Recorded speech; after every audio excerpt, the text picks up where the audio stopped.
ആരെല്ലാം കർത്താവിനെ അന്വേഷിക്കുന്നുവോ, കർത്താവിൽ ശരണപ്പെടുന്നുവോ, അവർക്കെല്ലാം പ്രതിഫലമുണ്ടെന്ന് വാഗ്ദത്തം ചെയ്യപ്പെടുകയാണ്. എത്ര മനോഹരമായൊരു പ്രോമിസാണ്. നമുക്ക് പ്രതിഫലമുണ്ട് സഹോദരങ്ങളെ.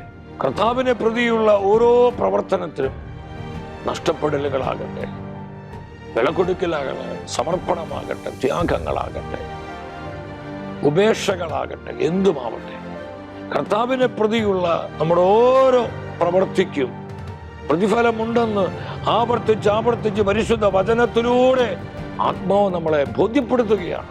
നമ്മുടെ ഹൃദയത്തിലേക്ക് ഏറ്റുവാങ്ങേണ്ട ഒരു വചനമാണ്. നമ്മൾ പ്രതിഫലത്തിന്റെ ജനമാണ്.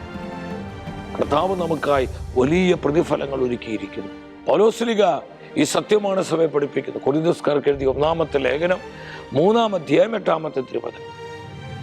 നടുന്നവനും നനയ്ക്കുന്നവനും വളർത്തുന്നവനായ കർത്താവിനാണ് പ്രാധാന്യം.